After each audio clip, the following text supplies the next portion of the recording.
Okay, so on this activity, you're going to be working this on your own. Your goal is to get a 70 or better. If you don't, you can do it again and again and again until you get that grade that you want. Now, again, a quick reminder how to do this. We go to brackets, we put y1, that symbol right there that I just minimized it. Let's put it up again.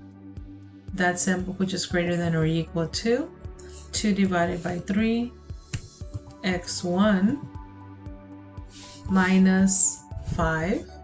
And then you're going to type in the other one in the next bracket, y1, that symbol which is greater than or equal to negative 3 divided by 2, x1 minus 5.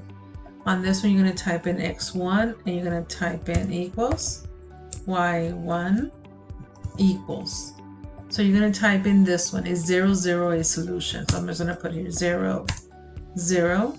And see how they're both ones, then the answer it is a yes. You're going to do the same thing for all of them. Again, remember how to solve for y on these. And if you're divided by a negative number, which let me look here, then you flip the sign. I do not see, except for this last one. This one is the only one that you're going to flip the sign. So that instead of having this symbol, it's going to be facing the other way, which is greater than or equal to. All right, kids, have fun.